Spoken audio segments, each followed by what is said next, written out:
Thanks for joining us for this archive of Teaching American History's Saturday webinar from May 14th, 2022. This was the last of our 5-episode series for spring of 2022 about the populists and progressives. The subject of today's program was the legacy of the progressives. We were joined as usual by our moderator, Dr. Chris Burkett of Ashland University, and Dr. Jason Jividen, the editor of the Populists and Progressives Core Documents collection, and finally, Dr. John Moser. You can learn more about all of these people and these programs and our documents collections at teachingamericanhistory.org or tah.org. Well, good morning, everybody, and welcome to our final teachingamericanhistory.org Saturday webinar of this academic year. These Saturday webinars are sponsored by the Ashbrook Center at Ashland University. TAH.org is the leading online resource for the documents-based study of American history, government, and civics for teachers, students, and citizens. I'm Chris Burkett. I teach here at Ashland University, and I'm the director of our undergraduate program for Ashbrook Scholars here at Ashland University. This spring semester in our webinars, we've been drawing inspiration from Ashbrook's Populists and Progressives Documents collection, which is edited by one of our guests today, Jason Jividen. It's a very, very fine collection. And you can access all of the documents in this collection for free online at tah.org, or you can purchase a volume in paperback format. In case you happen to be joining us for the first time in our last webinar of the year, the point is to bring together some very thoughtful scholars. We have two very, very well versed scholars in the topic of progressives today joining us, but to get together and have a conversation about some important and enduring questions. And as always, we encourage all of you joining us today to participate in that conversation by submitting questions in the Q&A function, and we will try to get to as many of those as possible. In the next link, you'll receive an email. In the next week, you'll receive an email with a link to request a certificate of participation.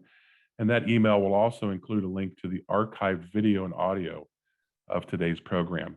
So today we're talking about the legacy of progressives. And again, I'm very honored to welcome two of my favorite people in the whole world, John Moser, who's my colleague here at Ashland University, and he is chair of our Master of Arts in American History and Government program, and Jason Jividen of St. Vincent College, who is the editor, again, of this very fine collection on populists and progressives. So thank you both for being here this morning.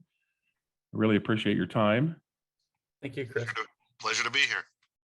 So we're going to talk about the legacy of the progressives. So I'm just going to start with a broad question. You guys do your thing and take it in any direction you want. So do you guys think that in the sort of grand scheme of things, that the sort of original vision or progressive vision in terms of what society ought to look like, what the relationship of government and business and individuals ought to be, do you think that sort of that progressivism of the original progressives from the early 20th century, the OG progressives, as I like to call them, do you think that did that die out, or has it persisted into today, or has it morphed somehow from what it originally was? And I especially like to get your thoughts on that question, and then also your thoughts on sort of what happened to progressivism. How did it change, if it did change, and how did we end up here where we are today in terms of the progressive legacy? So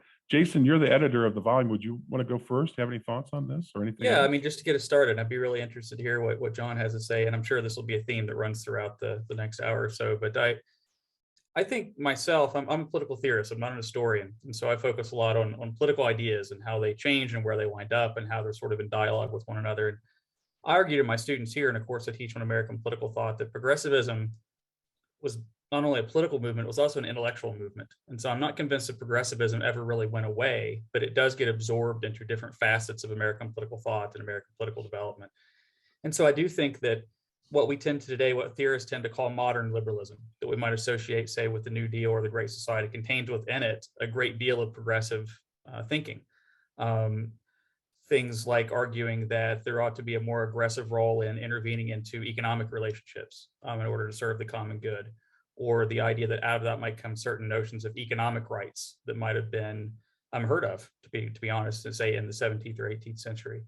I think the reliance on the idea of administrative expertise is here to stay, it seems, in American politics. That's very much, I think, a part of the legacy of progressivism.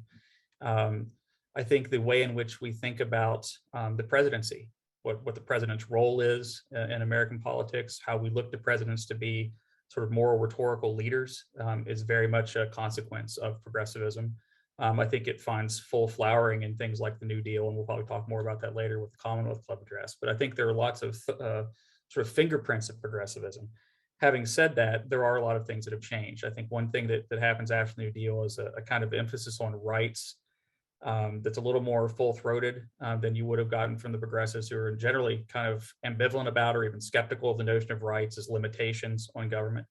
I think the rhetoric of rights ramps up after the New Deal, but it's a different kind of rights than we might have understood, say, at the founding era or in classical liberalism. So those are just things to get us started. I think progressivism is still very much with us. And I'll just say this last thing, and I'd love to hear what John has to say. I think especially in the realm of education on college campuses, in the way curricula are developed, or history books, or political science textbooks. I mean, the American Political Science Association, the American Economics Association, the AHA, those are all progressive organizations. The professional organizations in my discipline are their origins are in progressivism. And so I would argue a lot of the narrative that we get, especially in history textbooks at the college and high school level, are it's a foregone conclusion that progressivism was a necessary and absolute and good step in American political development. And what we're seeing now is just the culmination of some of those things. And so as an intellectual movement, I think progressivism's been here ever since it sort of took root in American politics. But John, what do you think? Boy, I wish you had said even one thing that I disagree with. I'll try harder later. Yeah, right. To make this a little bit more interesting. Because you said so many things that I don't want to simply repeat what you said. I want to talk about a broad observation I had coming at progressivism as a historian. The term means almost completely different things to historians and political theorists. I always found the progressive era to be maddeningly frustrating because the way historians deal, it's the Pure Food and Drug Act, it's minimum wage, it's a laundry list of things that presidents pushed through Congress mostly, and you can talk about things like Jane Addams and stuff that happened at the grassroots. It's the stuff that they did. And then one thing I noticed when I started, it was really through the MAG program, when I started talking to political theorists who worked with progressivism, is it's not so much what they did, but what they thought and what they believed that they were doing, what their larger intellectual purpose was. And I don't think either one stands alone. The danger, if you're looking at it only as a historian, is it becomes, in a way, incomprehensible. It's just a whole laundry list of things that don't really hang together. On the other hand, if all you're looking at it from is as a political theory perspective, you're going to miss the very real differences that existed among progressives.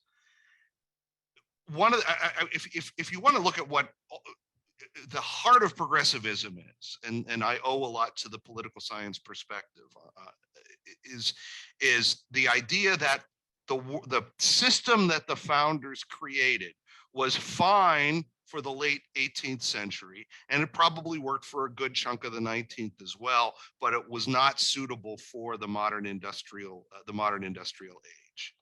I think every progressive would agree with that. Therefore, government has to take on new responsibilities to address the problems that the founders never imagined.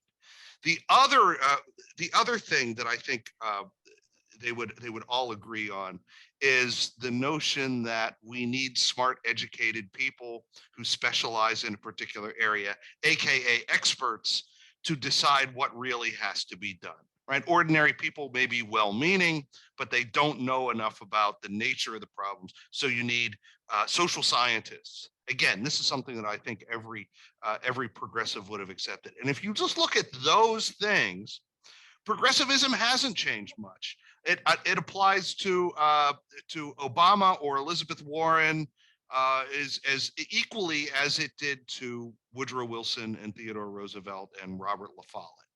Now, the specifics, what you need to do, I think that's changed a great deal. I don't think a welfare state as we understand it today was something that men like Wilson and Roosevelt ever gave any thought to. I might say, okay, support for widows and orphans, those who are incapable of work. But the kind of welfare state we have today, I certainly can't imagine Theodore Roosevelt being excited about the idea of able-bodied people receiving government assistance. So if you look into the specifics, I think there's a lot different. I think Jason's point about rights is absolutely dead on. This is something that I've looked at quite a bit. There was a great deal of skepticism, even hostility to the idea that humans had natural rights that government existed to protect and must always respect. That's at the turn of the 20th century. I need to say that now. That people that idea was in really bad odor. But man, Franklin Roosevelt brings that back. Yeah. And it might be worth discussing why he does that. And really every president, every progressive president, every progressive today, I don't know of any progressives today who reject the idea of natural rights. What those rights are might not be the same that what I think they are, but still they accept the idea of natural rights. Yeah, I'll just quickly add to that. I mean, one thing that I've been thinking about this a lot lately, I'm actually thinking about writing something up on it. One thing that I've noticed and sort of going back through progressive rhetoricians, say politicians, as opposed to progressive theorists, say folks like theorists, so people like Charles Merriam, Herbert Crowley, intellectuals and academics, as opposed to, say, a Teddy Roosevelt or Woodrow Wilson. Merriam doesn't have to win national election, right? Teddy Roosevelt does, Wilson does. And so even say academic Wilson versus politician Wilson, there is a kind of critique of natural rights in the academic side that's not nearly as upfront as it is in the political side. Meaning one has the luxury of being highly critical of things like the Declaration of Independence and academic writing, among other smart academics who tend to agree with them. Think Carl Becker's famous line that to ask whether the principles of the Declaration are true is a meaningless question, right? Compare that to what a Woodrow Wilson has to say in front of an audience in Peoria, right? There's a very different kind of rhetoric. And so that makes for students of progressivism, depending on who they're reading and when and where, it makes for a different kind of rhetoric about rights. So everything John said is absolutely correct, but it's interesting to me as a political theorist that I find the more consequential and full-throated critique of natural rights is among academics rather than politicians on the stump, which I think is pretty interesting. And I think FDR and his speechwriters figured that out. Yeah, that's a great point. And even if you look at the difference between Teddy Roosevelt and Wilson, the way Roosevelt deals with the Declaration of Independence is just not to talk about it. And he could get away with that because he's from the party of Hamilton. He never much cared for Jefferson. His party never much cared for Jefferson anyway. It's not like he hates the Declaration of Independence, but he can get away with ignoring it. If you're Woodrow Wilson, you absolutely cannot. You've got to pray at the altar of Thomas Jefferson. Yeah. But you can do but Wilson's approach is to say, well, all that, do not repeat the preface, right? Yeah, forget about that rhetoric at the top about rights, and let's just look at this laundry list of grievances. That's what we have to do. If we want to honor Thomas Jefferson, we've got to come up with a list of grievances. That's the Declaration. So what you get is either a rhetoric of rejection, which is in some of the more finer academic circles, or redefinition of the terms of, and I think that shows up that's even in TR. It shows up certainly in Wilson. FDR cribs it from Wilson. I think FDR to speechwriters. And then Obama was a master of that rhetoric. I mean, The Audacity of Hope, if anyone's read that book, a large part of that is a sort of restatement of FDR's thinking on redefining the terms of the Declaration. So there is a continuity in that regard. Yeah, these are very good points. And again, revealing a theme that's been pretty consistent through all of our webinars this spring, which is the difficulty of sort of pinning down what exactly it means to be progressive in one nice, neat, clear definition, because there are, depending on whether you're looking at intellectuals, the academics, or the people who are just holding political office, there are a lot of different views, a lot of different rhetoric, and a lot of different goals and objects. I just wanted to mention, these are great thoughts, by the way, to get us started here. I just wanted to mention, going back to the two approaches to thinking about progressives, the sort of political theory approach and the approach from the view of historians. John, you recommended a book to me, which I'm really grateful for. It was I think his name is Wiebe, the search for order. I don't know if you still use that or not, but that helped me out immensely because I sort of had the political theory stuff down, I think, and trying to see that there's a kind of core group of beliefs, and then beyond that, there's some variation in terms of the sort of political philosophy that animates progressives. But that book really helped to ground me in sort of the actual circumstances that were leading to the various approaches and reform measures and things like that. So I don't know if you still use that text or not, but I really recommend it to anybody who's interested in reading up on this. Yeah, I haven't used it in years, not because not because my estimation of it has fallen at all. Just I've found other stuff that I keep assigning. But yeah, if you want a good, and it's kind of odd it's more like a long interpretive essay. It is. It's not a scholarly monograph. But it really does give some coherence to progressivism. It really is about searching for order in a world that looks awfully chaotic. Yeah, it's very helpful to me. So, and again, it's just another way to help understand or approach, what it means to be a progressive. Again, there's the sort of theory, the influence of German philosophy and all of that sort of stuff that's important, and but it helps explain them a little bit better. So we've got a couple of good questions coming in, unless you wanted to jump in on anything else on this. Shaylin, our old friend Shaylin Nelson, haven't heard from you in a while, Shaylin, asks, do you believe the progressives of the early 20th century, that is Wilson and Roosevelt, would be pleased with what their philosophy has led to today? And John, I think you kind of touched on that a little bit earlier in your opening remarks. So it's kind of a big, broad question. I'm hoping maybe this will lead us into some of the things you guys want to talk about, perhaps with the New Deal and the Great Society. Well, I think there are certainly some things that they would. I mean, I think they would appreciate the idea that it is widely accepted by both parties that government has a role to play in solving social problems, and that experts are necessary. Like, I mean, think about, you don't normally think of Ronald Reagan as a progressive, but Reagan surrounded himself with experts, right? It was Milton Friedman, if not an expert on economics, who advised him on economic policy. So in those respects, the fact that what I regard as the fundamental themes of progressivism have triumphed and they don't really face a serious challenge, in my view. They certainly would have been pleased by that. What I think that they would have been less enamored with is how it kind of intersected with kind of a freewheeling cultural notion. That's a good point. That's what I was going to. Yeah, that's great. Yeah. Wilson and Teddy Roosevelt were absolutely not the types who thought, hey, do whatever you want, you identify any way you like, you are master of your own destiny.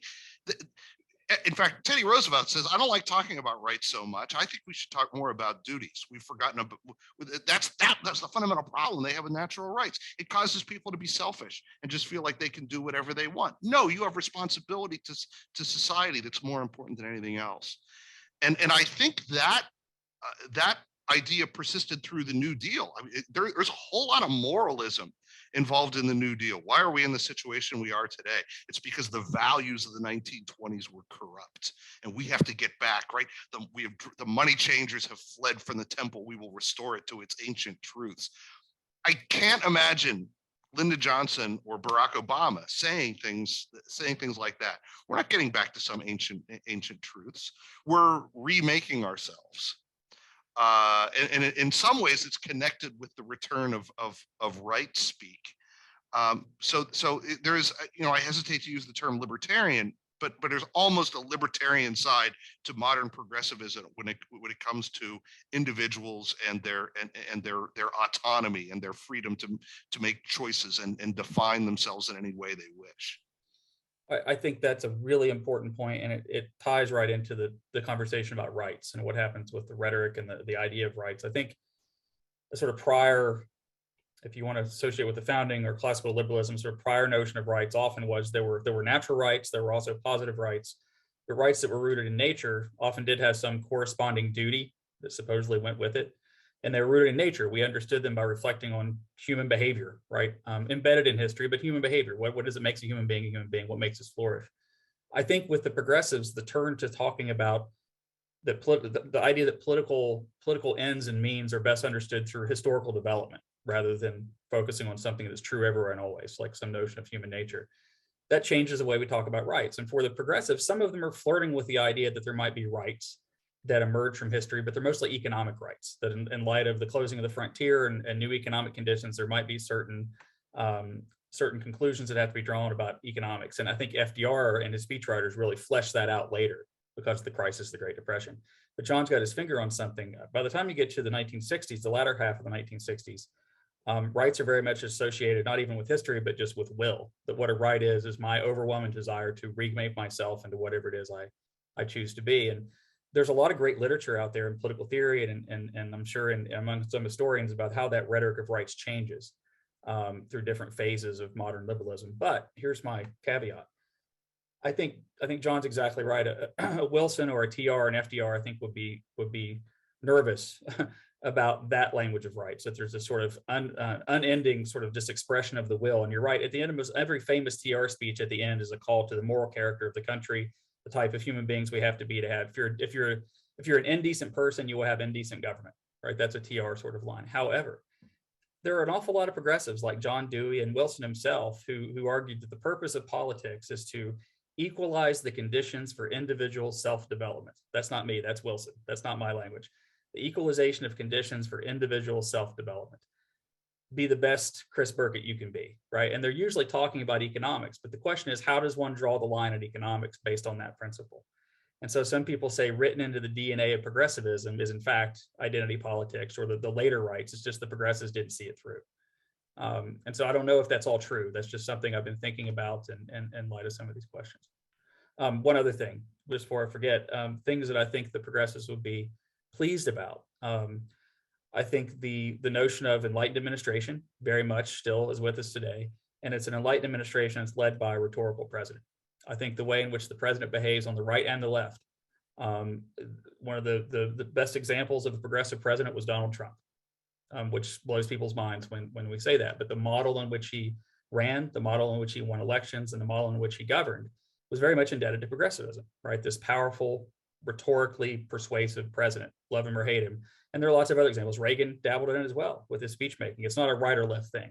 And so I think Teddy Roosevelt and Wilson, especially, who wrote long academic chapters about his vision for the presidency, would say, score, this is exactly what I was talking about. Yeah, that's very thoughtful. And again, great points. People often forget there's a kind of hard moralism to progressives like Wilson and Roosevelt and many others. Because Jane Addams. Jane Addams. I mean, they're so dedicated to their sort of ethical ideals, right? That becomes a hard and fast rule that prescribes duties, without which you can't really have rights, as you both put so nicely. But you brought up, Jason, I think, an important distinction. So, and you raised this question whether this sort of free expression of the will that arises in the 1960s, whether that was sort of inherent in the seeds of progressive thought originally, or another possibility might be that there are again different types of progressives. I wonder if and you mentioned John Dewey, right? John Dewey seems to have a different understanding of morality than Woodrow Wilson.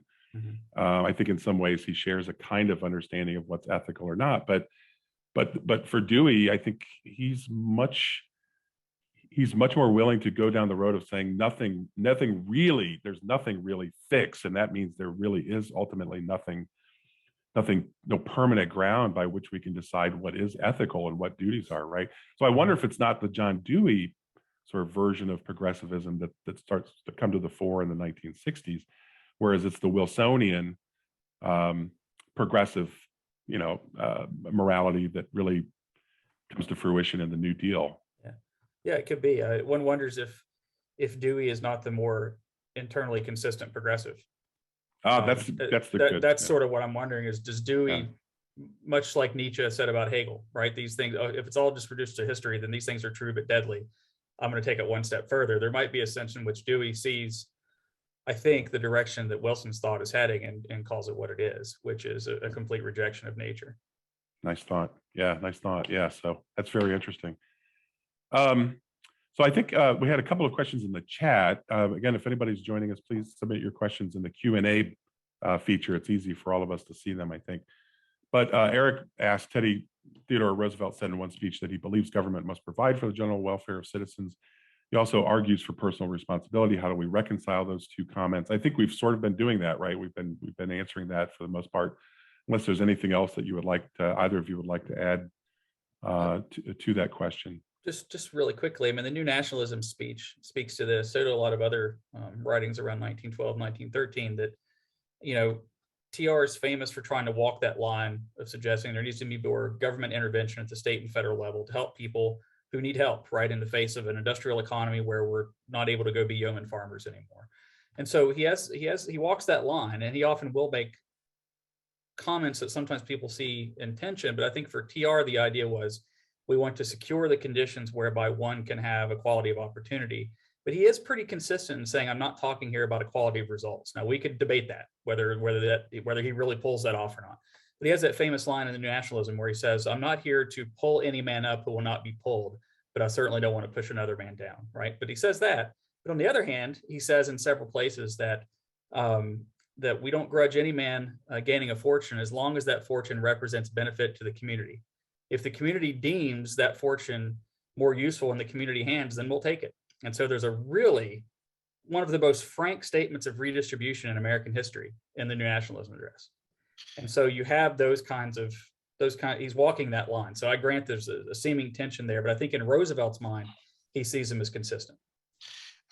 I want to give a great example of this tension when he's talking about the maximum work day, right? People shouldn't be working 12-hour days. Well, why? Well, we want to give them more time to dedicate to the community, right?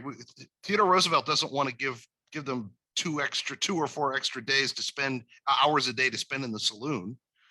You know, God forbid, that would undermine community. So the idea is we want to set up a labor policy so that we can get the best out of our citizens. Some of that day is going to be spent doing work for their employer, but some of that day they have to dedicate to the community, not to their own personal interests. Yeah, Roosevelt wrote a great review. Herbert Crowley's book, 1914, Progressive Democracy. Herbert Crowley, the famous progressive journalist, intellectual, editor of the New Republic, wrote a book called Progressive Democracy. And TR reviewed it, I think, in Outlook magazine. And in it, he says, the thing that Crowley and progressives like Crowley get right is, before you can ever talk about having political democracy, you have to first have economic democracy. That's his language. And the idea is that you need these living wages. You need safety and safety legislation, all of that for mines and other things, so that people can be better citizens. You can't be a good citizen if you're too busy digging a ditch, right? That's the argument. So John's spot on. TR talks about this in many, many different places. Yeah, that's great. So we brought up the Great Society, but I want to backtrack a little bit. And John, I want to throw this question at you. I know you've written a great deal about this, about the New Deal and Roosevelt. So where do you see in the New Deal and Franklin Roosevelt's policies or his presidency in general, where do you see sort of the boxes in terms of the goals of the original progressives sort of being checked off? What was Roosevelt able to do with the New Deal, in the New Deal, to sort of fulfill the original vision of progressivism? Maybe where did he come up short? John, you're still muted. I do it all the time. Has to happen once in every webinar, right? In terms of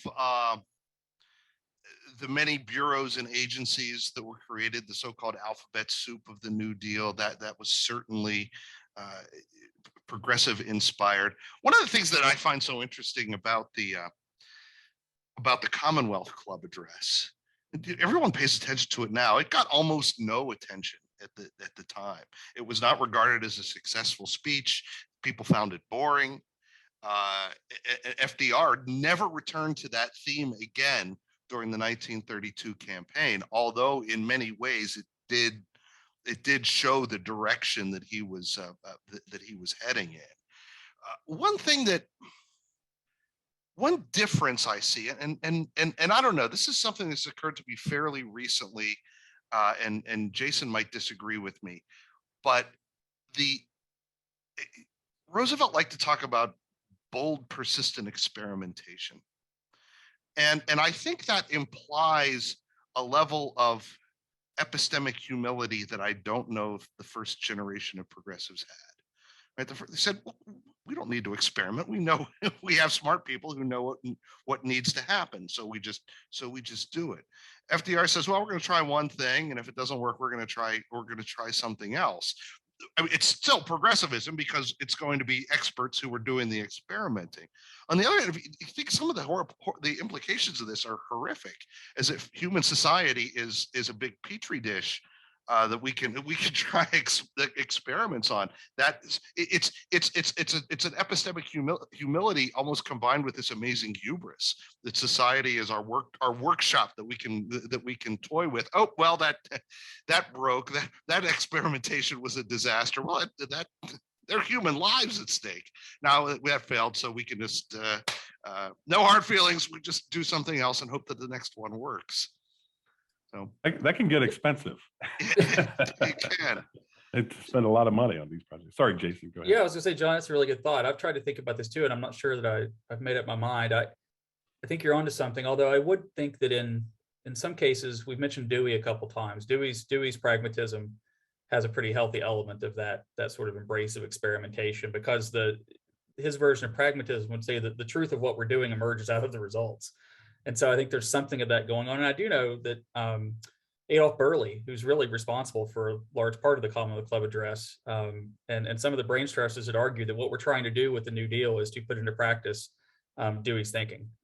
Books like Liberalism and Social Action, or The Public and Its Problems, famous Dewey, but a lot of the brain trusters said that's the manual for the New Deal. And so I think there's maybe something there, but yet I think the thrust of what you're saying, John's probably correct. I think that emphasis, and maybe it's just more of an out front emphasis on experimentation, right? In fact, I think political theorists are always sort of up against it. Is there any ideological content to the New Deal? Is it all just experimentation? And I think one thing the Commonwealth Club address does is give some coherence, I think, to what's going on, what's behind all of that experimentation. Just quickly, I mean, one thing that really stands out to me in the Commonwealth Club address is the take that Roosevelt has on the Declaration. And it goes back to this discussion of rights we've had. There's that great line where he says the Declaration is a social contract. And what happened with the Declaration was the people made a deal with their government to give government the power to rule over them in exchange for certain rights. The government would accord the people certain rights in order to gain power.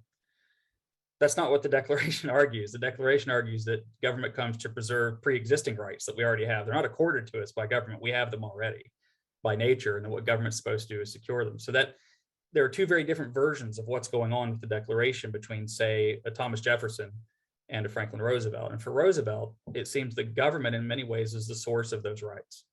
And if that's true, then government can tweak and adjust those rights as long as it's in consultation with the people. The people have the ability to remake that social contract. Whereas I think for the founding generation, those rights would have been rooted in nature and exist whether a majority likes it or not. And so on the one, you have sort of the DNA of limited government. On the other hand, you have the DNA, I think, of something like progressivism, that rights get in the way of energetic government. And I don't know the founders would agree. I don't know that they, energetic government is something that the founding generation would have understood. It's unlimited government that they're worried about. And I think there's a distinction there. So that's one thing that stands out to me. And I think in a lot of ways that's indebted to Wilson. Wilson has some academic writings that I think FDR speechwriters are keying in on. But one last thing I'll just say, John had mentioned, he's exactly right about, he doesn't really return to this in an upfront way. I would argue, though, that the one place where he returns to it the most is in the 1944 State of the Union address, the second Bill of Rights, which we should probably talk a little bit about. But the idea of an economic Bill of Rights, when the war's winding down and he says it's now time to go back and focus on security at home, not just security abroad, the big lead in is a reference to something like what's going on in the Commonwealth Club address. Yeah, that's interesting. So he sort of circles back. John, did you want to jump in? I bet that he didn't return to it during the 1932 campaign. Yeah, right. I get that, and I agree. Yeah. I think I misspoke, but yeah, I understand your point and agree with it 100%. Yeah. Yeah, so FDR, he actually, I think in the Commonwealth Club address, actually calls these political rights, doesn't he? More than once, and I think he again returns to that in the 44 State of the Union address.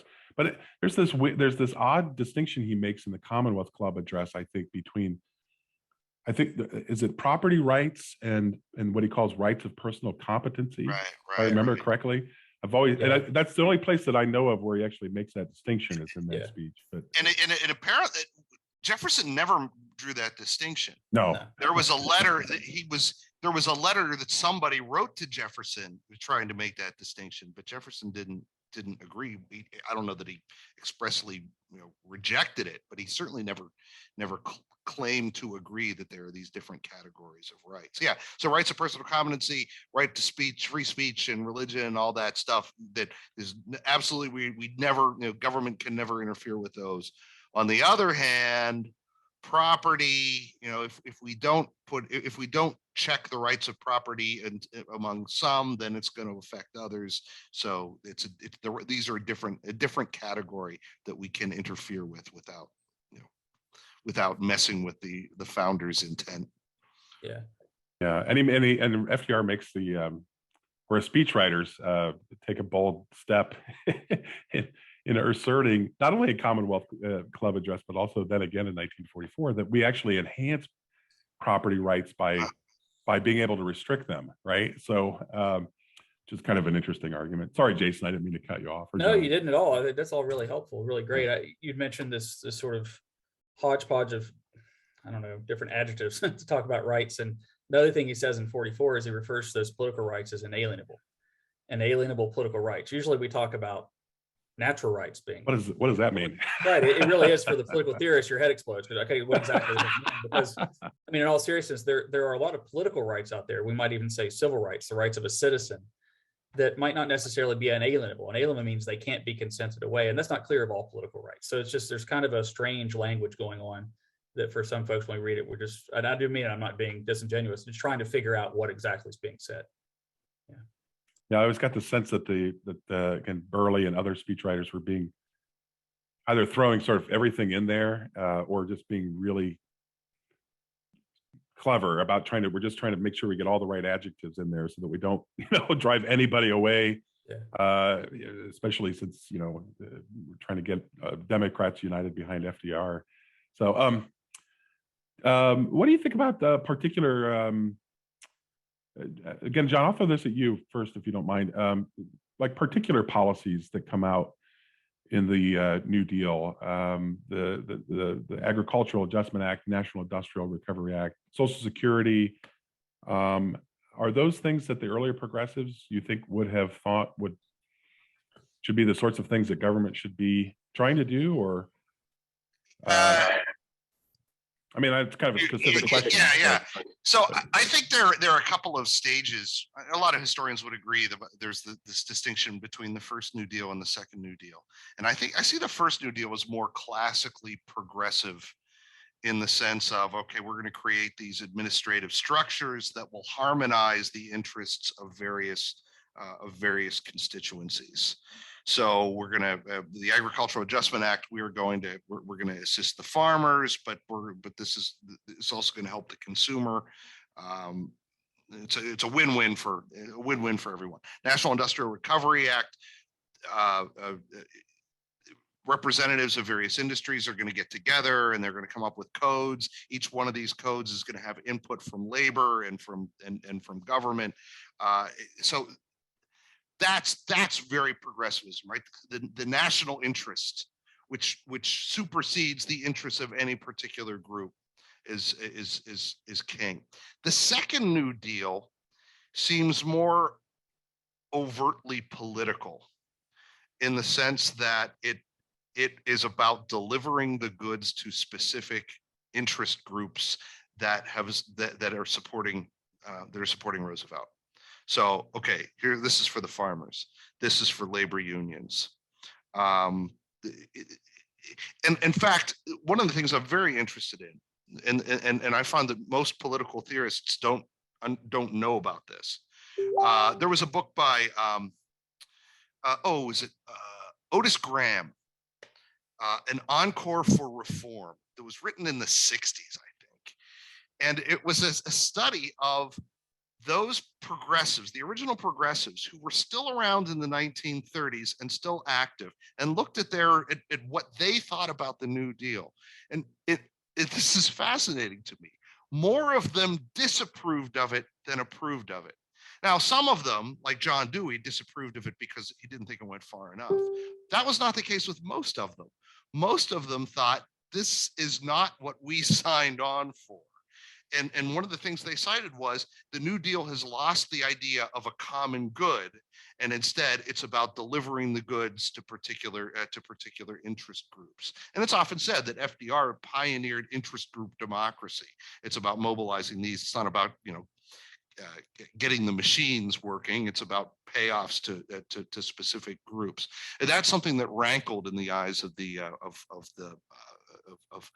early progressives, those who were still active in the 30s. Did that answer your question at all? Yeah, no, that's great. Yeah, that's fantastic. That's really good. And just given some of the speeches we've looked at, I mean, the New Nationalism is a great example of, go count how many times Roosevelt refers to the problem of special interest, right? I mean, that's a huge part of the rhetoric of the New Nationalism, is to claim that any interest that is not actively serving the common good must be driven out of politics. And so that's not only very different than what you might see in sort of a Federalist 10 multiplicity of interest kind of argument, but it's also very different than what you see in the actual practice of the Second New Deal, which I think John's point is fantastic. I couldn't have said it. I don't know, and I don't know that book. You're exactly right. So I need to look it up. I do know a little bit about some of the progressive backlash against the New Deal, but I haven't seen that book. I'll just say quickly, just the political scientist and you can't resist. I mean, part of the reason those first New Deal alphabet agencies and policies would have been attractive is in some ways the arguments they're making, constitutional and political arguments they're making in favor of them, were some of the same arguments progressives made. What would give Congress the power to create an administrative agency, then delegate that power to the president, right? And to give the president an extreme amount of discretion, not only in helping to run that program, but then to sell it to the American people, right? A big part of what the New Deal is about is creating the agency, setting the agency loose under the discretion of the president, and the president then is put out to sell it to the American people in the form of a fireside chat or what have you. And that model still sticks. And that's precisely what folks like TR and Wilson tried to engage in. TR was really the first really, really good rhetorical president, selling things like the Hepburn Act, right, through speech making. And so I think that's a big part of it. This very pregnant understanding of the Commerce Clause that's going on at the beginning. That's why FDR gets in trouble with the unknown delegation. But the sweeping understandings of the Commerce Clause, how it leads to price fixing and many other things, the progressives were arguing for that many years earlier. It's just the Supreme Court catches up to it with the New Deal because there's actual policies being passed in rapid succession. And so those first few years are pretty rough for FDR, but those same arguments have been made for years. Yeah, very, very interesting. Thank you both for that very thoughtful, those thoughtful answers. So, so you both have brought up, by the way, the distinction, or brought up Dewey and some of the ways in which Dewey is different from, potentially different from progressives like Wilson and Theodore Roosevelt. And John, your distinction, the distinction you just made, where, you know, sort of the John Dewey progressives, they're very critical of the New Deal because of its emphasis on interest group politics and lost sight of the idea that there is a common good that we ought to at least be experimenting toward, right, according to Dewey.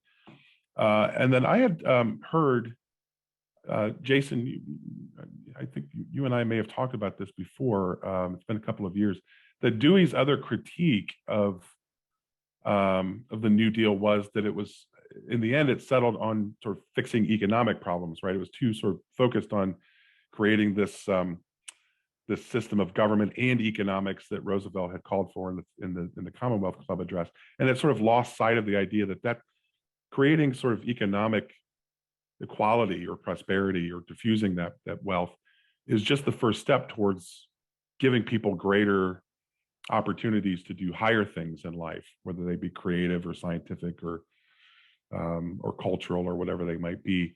Do you think that is a criticism Dewey had of the New Deal? And if so, do we see maybe in that the influence of Dewey a little bit more on the sorts of things that are coming out in the Great Society?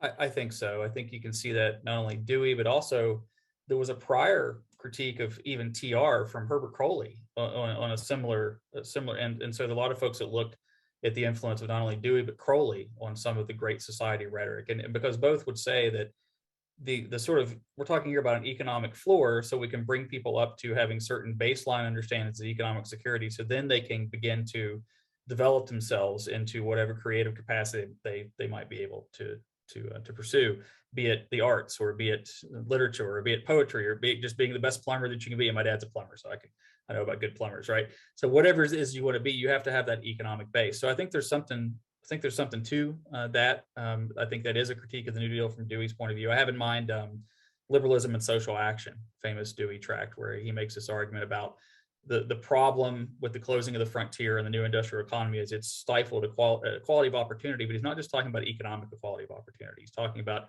the equality to develop. And I know that Crowley says the same thing. Economics is just the beginning. And so there are a lot of people who at the time criticized the New Deal for sort of lowering the bar, right? We're merely just talking about here about material equality or material satisfaction, not spiritual or psychological satisfaction. And that comes up in the Great Society speech. For example, we're talking about the desire for beauty or the desire for community and spirit. That sounds a lot like John Dewey, more so than say Franklin Roosevelt. I'm going to riff a little bit here. This is something that I haven't worked out myself, but it brings together a few threads, and maybe it's entirely off base. It seems like one of the themes of early progressivism is being persistently let down by the people. That the early progressives might have, and maybe not Dewey. I don't know as much. I don't read Dewey because I don't have to. Good for you. You're lucky. Yeah, right. Yeah. John, I knew there was something I liked about you. There's something I liked. That many of the early progressives might have believed that if you helped them, if you provided them with economic security, they might on their own pursue the higher things. And this puts me in mind of Marx, or theorizing that under the communist society, people will spend half their day working and half discussing philosophy.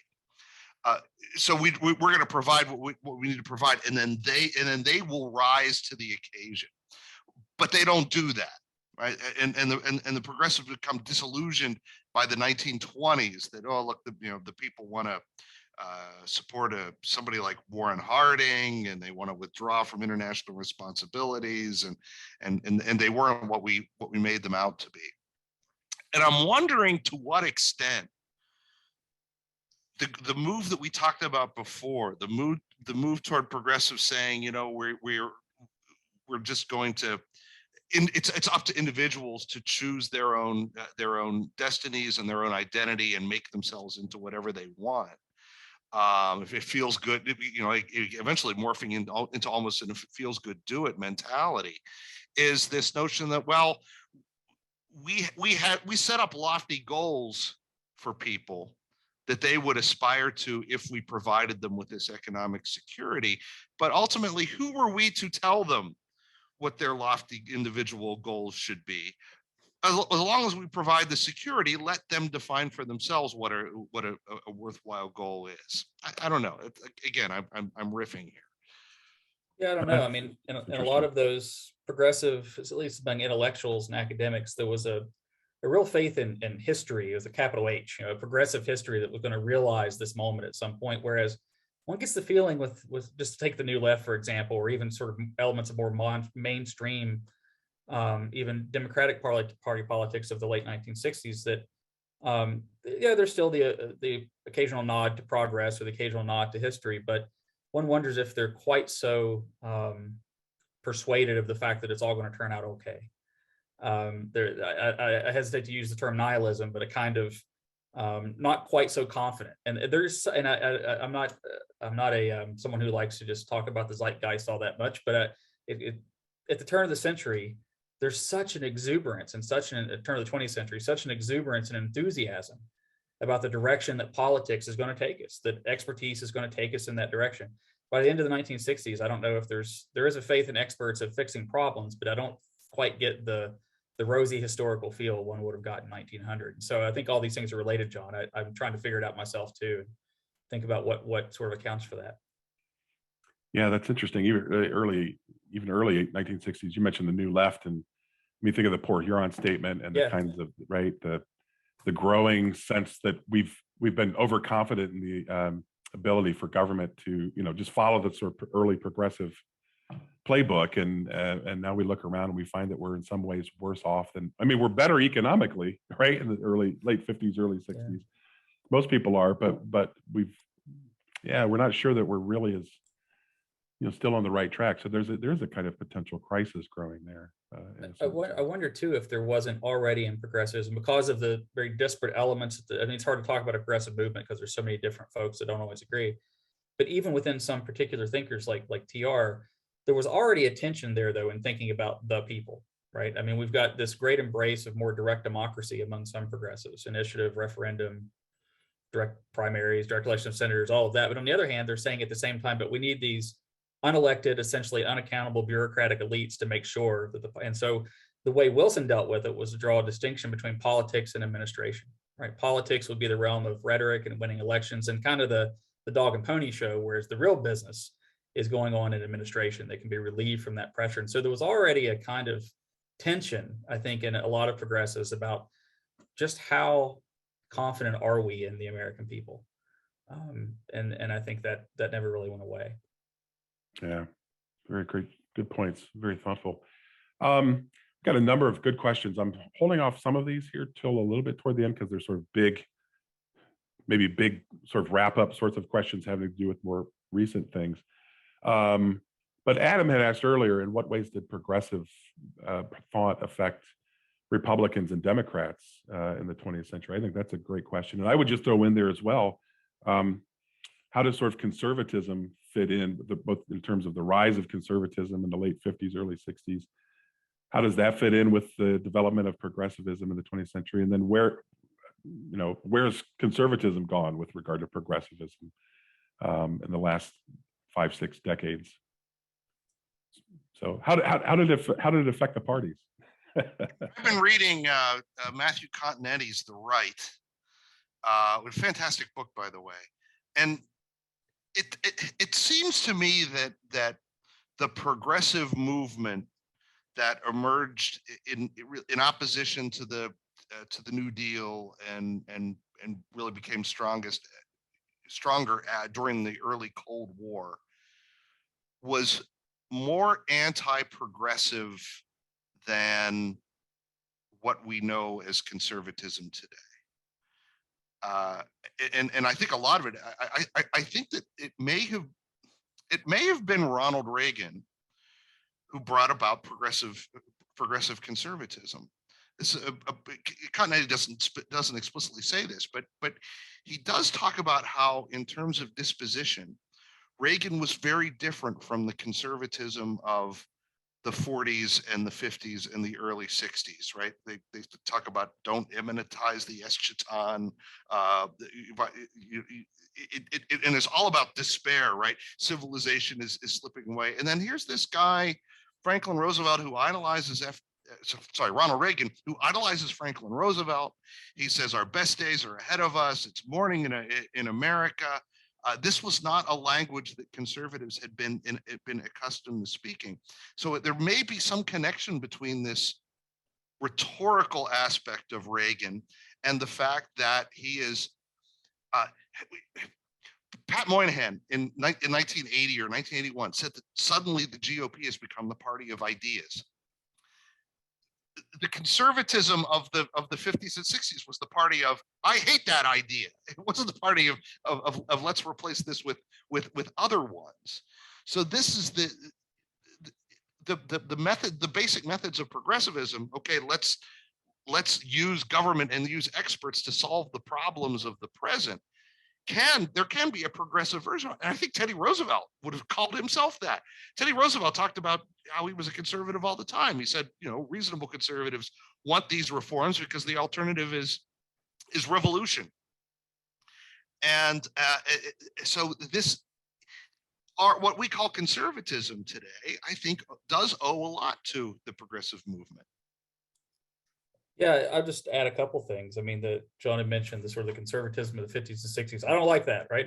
That's absolutely true. Although what conservatism became in the latter half of the 20th century was indebted to an intellectual conservative movement after FDR, during and after FDR, that really was committed to ideas, right? And it took a long time for that to filter into the public sphere and the political realm. And the people in and around Reagan were very much a product of that intellectual movement. It was going on college campuses and books and essays, et cetera. So I think that's part of what's going on. Even the term conservative is an interesting term, right? Simply because a lot of folks would argue there is no conservative tradition in America. How can you have a conservative tradition based on a revolution, right? Conservatism is an English European concept, right? You're defending the Ancien regime against the revolution, right? And so a lot of those early conservatives in American political thought were Burkeans. It was sort of a strange, non-American kind of conservatism. And so what did conservatism become? For a lot of folks in the 60s, 70s, and especially during the Reagan era, a lot of so-called conservatives claim to be conserving the principles of the American Revolution against progressivism. And that's a big part of what happened in the Reagan years in intellectual and political circles. However, John's exactly right. The method by which they governed, I'm not talking here about what's going on in think pieces and all of that, but the way in which they governed was very much indebted to progressivism, because I think ultimately it all runs through the filter of the New Deal. American politics is forever changed after the New Deal, the way in which we govern, the way in which we speak. And so I think that's true of Republicans as much as it is of Democrats or anybody else. Oh, that's very thoughtful. Yeah. And as far as his presidency, I mean, as president, I've heard it argued that Reagan was perhaps maybe even more than FDR, the ideal of a sort of Wilsonian president, or one of the best examples of a Wilsonian president. Yeah, I've seen and heard lots of theorists make that argument. Yeah. I mean, making good use of television time to go right to the American people and say, hey, do you know what your Congress is not doing that they should be doing? I mean, that strikes me as right out of the Wilsonian Playbook, even though there wasn't television in Wilson's day. But those are great questions. What about, what do you guys think about the idea that that there's a second, that part of the reason we've seen a resurgence, if I can use that word, in the last couple of decades, with regard to people calling themselves progressives or making public arguments about what progressivism really is. What do you make of the argument that that was sort of brought about by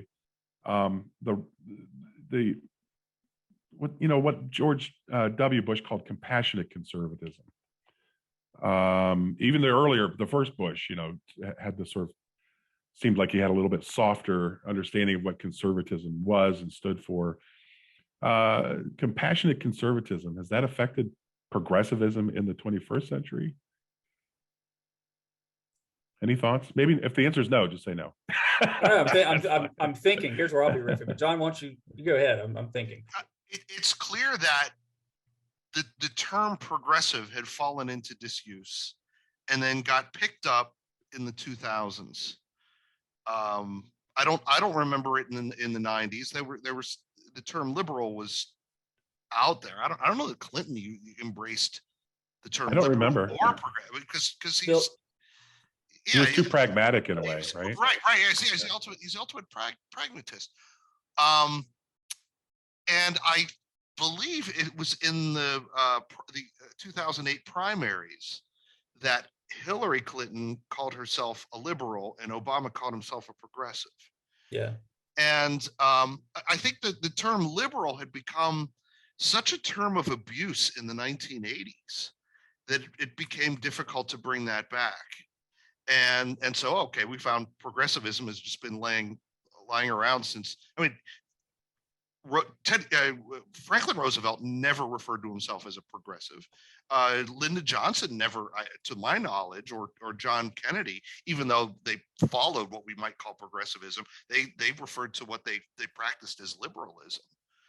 So it's interesting that this word that had basically gone out of use in the 1920s is now replaced liberal. There, and forgive me because I don't remember, I won't be able to cite it exactly, but there's some correspondence with FDR, and I can't remember with whom. It's been so long since I've seen it, where FDR is speaking openly about the idea that it's time to recapture the term liberal, that all Americans consider themselves liberals. And he has that great piece in, I think it's the maybe 38 collection of his public papers. He has an introduction where he talks about the idea of the Liberal Party and the Conservative Party. And he gives kind of a breakdown of what that means. And he says it cuts across conventional party lines. So he says, look, we've had all kinds of different liberals: Thomas Jefferson, Andrew Jackson, Abraham Lincoln. He cuts across all. He says liberal parties are friendly to the people. They believe in their capacity of self-government. Conservatives don't, right? That's kind of and he's sort of throwing conservatives under the bus because that term's being thrown around at the time. But you're seeing these words change meaning. And so this is where progressive becomes liberal. And FDR makes a conscious choice to avoid using the term progressive. The same way that later, I mean, we want to know what happened to the term liberal. Michael Dukakis is what happened to the term liberal, right? That's the high watermark of that being a term of derision. And so I think over time, I mean, think about it, the Center for American Progress, John Podesta, right, working right with the Clintons and with Obama, in the intellectual circles, then in political circles. I think the intellectual circles had reclaimed the term progressive a little earlier than candidates. Hillary refers to herself as a liberal in 2008, but just a few years later, she refers to herself as a progressive. And so it becomes all the rage for about 5 or 10 years. And so I think a lot of that's just branding, and thinking about what words poll well and what don't. I don't always wonder if there's a real intellectual component or if it's just simple politics. I find it interesting that modern progressives use the term progressivism as stuff I like, and conservatism is that which I don't like. But if you apply that to the original progressives, that kind of breaks down. Yeah. Modern progressives seem to forget that immigration restriction and prohibition were central to the original progressive movement. So those kind of distinctions get lost. Yeah, teaching in the MAG, I teach the progressivism course pretty frequently. Chris, I know you do, and John, I know you have. We all teach it. One thing I found with teachers, with students, is that oftentimes they really struggle to look at some of the progressive political record on things like race, on things like immigration, sometimes foreign policy, in terms of sort of an American, imperialism, for lack of a better term. I don't know if that's always the most accurate term, but people use it. I think a lot of folks struggle with that because they think of progressivism as being kids aren't working in factories and living wages and things that all of us would say could be really reasonable policies in response to certain challenges, right? But trying to figure out how on earth could one claim to be a progressive and have such a spotty record on integrating the federal bureaucracy or something like that. It's because what people think progressivism isn't always quite accurate. And so that's worth talking about. And I found that teachers have been fantastic colleagues in having a conversation about that, just trying to think through what these words mean and trying to gain a better understanding of them. Yeah, and Jason, that's why I think the reader that you put together is so helpful to have to sort of start that conversation, point out that problem, that difficulty that you were just focusing on. So yeah, Albert Beveridge, is he a progressive or a conservative? Well, read his on why we must conquer the Philippines. A lot of progressives will look at that and say, well, it's obviously some conservative SOB. But he wrote the Pure Food and Drug Act. I mean, he was a hardcore progressive, very close ally of Teddy Roosevelt.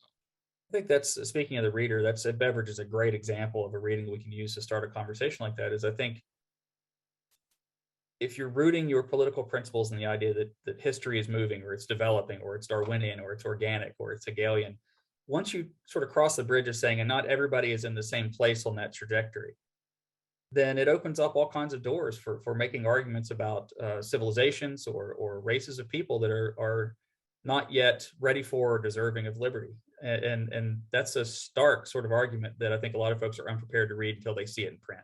So that's why things like that are worked out. I know, Chris, that's a big part of your progressivism course, progressive foreign policy. And that's just one area, and John's right to mention Beveridge. That's one area where I think teachers have been the most willing to really have a pretty involved conversation. Yeah, this is really great. I mean, so again, it's tied to the larger theme today, the legacy of progressivism. How do these sort of lesser studied aspects, if you will, of the earlier original progressives, how do they square with what progressivism has become, right? Foreign policy, in the realm of foreign policy, it seems to have flipped almost entirely, right? but that's another topic. It's a bigger topic. Although I don't want to say it's simply flipped, but maybe the means have become much softer than, and the goals in some way are different than, say, Woodrow Wilson might have preferred. But anyway, that's another issue. By the way, Danita in her posted the question in the Q&A section. She reminded us again about the eugenics aspect of earlier progressives.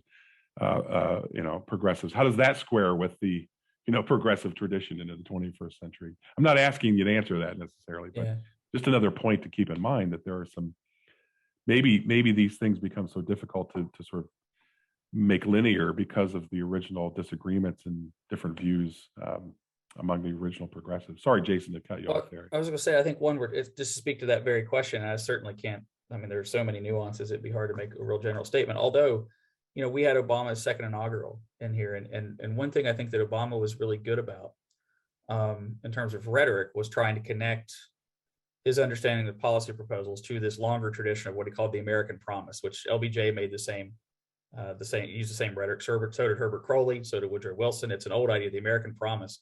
And it's always a kind of unfolding of the next step in some development, right? And so it's sometimes pitched in terms of liberty, meaning each generation is defining what liberty means. It doesn't, prior generation had another view. Maybe that was economic liberty. Now we're talking about something else. Or it's maybe at the same time a redefining of equality, right? That it used to mean equality of natural rights. Now it means equality of fill in the blank. It could be economics or something else. And Obama's great. It's both the beginning and end of that speech, especially at the end. He says, we're just partaking in this long trajectory of fleshing out the terms of the Declaration for each new generation. That's classic Wilsonian FDR rhetoric. But notice what Obama does with it. He says, what they did at 1776 is the same thing they did during the Civil War, is the same thing they did at Stonewall, is the same thing. Sorry. So the idea is new and sort of improved classes of people are now fighting for equality in a way that previous generations didn't. So that means you can still be a progressive and say, even though the progressives were wrong on race, or even though the progressives are wrong on sexuality, or even though this generation was wrong on X, Y, or Z, this generation has figured out the next step in evolution means embracing that next interest. And so that's a way to rhetorically provide a kind of continuity that we're saying is hard to see. Rhetorically, I think Obama is good at trying to sketch out some plausible connection between the prior tradition and this one. Yeah, very thoughtful. I'm glad you brought that speech up. I was just about to do that. So, yeah, it adds a very interesting perspective to sort of the historical trajectory of progressivism. So we have about 5 minutes or 6 minutes left. And I've been sort of holding off on these questions. I hope I didn't hold off too long because they're kind of big questions. Shaylin had asked earlier about the sort of, what do you guys see as the sort of future trajectory of progressivism in the country? That's a very broad question. It's a great question. Maybe as a way to help us think about that, I want to sort of bring in two questions, one from Eric, one from Heath. I think they're sort of connected, but they're different, but sort of connected. So Eric asked, how did we get from, quote, equality of opportunity in the earlier progressives to the current idea of equity? So I would say, is our current understanding and emphasis on equity as it's now understood, if we can understand it, does that come out of the progressive tradition, or is that a rejection of it? And then it's sort of related. I think Heath asked earlier, if you could sort of pinpoint a time frame, when would you say that progressivism changed from focus from a nationalist to a more globalist viewpoint on human rights and government intervention for the protection of these rights? Not quite the same question, but I think there's maybe somehow related. Any thoughts? John, you want to go first? Okay, I'll do. That's so much. I say very prudent, very judicious. So much, John. I respect you. I'll say this. I'll answer one of those questions because that's a tremendous amount. Equity. I think the current rhetoric of equity does have roots in progressivism, although I think, as I said before, I don't know that the progressives always fully fleshed out the consequences of some of the things they argued. And I think the equity argument comes from this. That and I think it's especially clear in the 1960s in LBJ's rhetoric on affirmative action.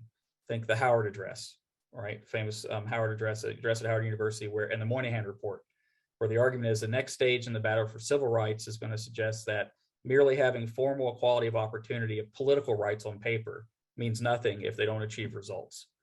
And so rights have to achieve results.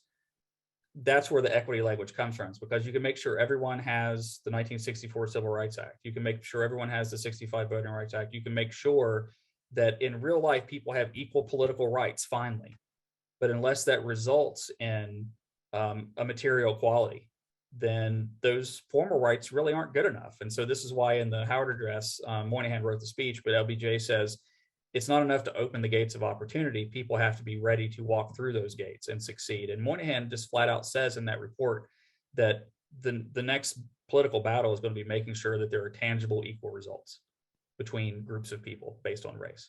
That's where I think equity then says, we're not talking about formal equality, we're talking about material results. So I think there's a long history of that. But the reason I say it's rooted in progressivism, even if the progressives didn't argue it, think about how many times Teddy Roosevelt says, to make these rights real, ... Meaning the rights aren't real unless the fruits of their exercise are tangible. Oh, yeah. To me, that's the root. That's the root of the equity rhetoric, and I think it's embedded in progressivism, even though progressives didn't spell it out, and maybe weren't inclined to spell it out. Anyway, So they've got to be actualized. That's totally convincing. I want to take on the issue of the move from nationalism to globalism, but I'm going to tweak that a little bit. I think the more appropriate term is nationalism to internationalism, and that happens early on. It's a dispute between Theodore Roosevelt and Woodrow Wilson. On no issue did Wilson and TR disagree more than on foreign policy, how the United States should react toward the First World War. Teddy Roosevelt wanted to enter the war early on. Wilson wanted to wait as long as possible. He hoped to stay out entirely. And I think Teddy Roosevelt started calling for war after the sinking of the Lusitania in 1915. And then when Wilson finally asked Congress for a declaration of war and said that we are not interested in ourselves here, we are interested in these are global principles, Teddy Roosevelt went ballistic. He said we are an aggrieved party. Our ships have been sunk. We don't declare war in the name of humanity. You declare war because our neutrality was messed with. Our rights were messed with. So war is justified. I think Wilson's approach has carried the day among progressives. You certainly see it in FDR, although FDR tended not to talk so much about the goals of war, but in his very clear statement, the Atlantic Charter, it's really a rehash of Wilson's 14 points. LBJ doesn't talk much about foreign policy. He didn't much care about it. And almost all his foreign policy was focused on Vietnam. But Obama's approach to world affairs seems very Wilsonian. So I think it's that move from nationalism to internationalism happens very early in the progressive movement. Yeah, that's a great thought, John. Yeah, so as Wilson said, we are but one of the champions of the rights of mankind, right? So you can see that. And when LBJ comes along, and Kennedy even, and you could throw in there, they have, I don't want to say they have the convenience, because that's the wrong way to put it, of being, able to say, well, it's not just about the United States. We're acting on behalf of the free world against communism, right? So, but yeah, there's that sort of lumping us into the interest and security of the United States into a larger group that isn't simply nationalistic. Anyway, I'm just repeating all the good things that you had to say, John. I appreciate it, gentlemen. Sorry. Go ahead. No, go ahead, John. Please. It occurs to me that saying that we're acting on behalf of the free world for Kennedy and Johnson is different from what modern progressives say, because after all, the United States was a hegemonic power then in a way that it is no longer. So we say, of course, we speak for the free world, but everybody understood United States, leader of the free world. The United States is really the driver here. To now that the United States is receding somewhat in terms of its overall power, then it becomes open to these charges that the United States is just going to lose itself in some notion of globalism.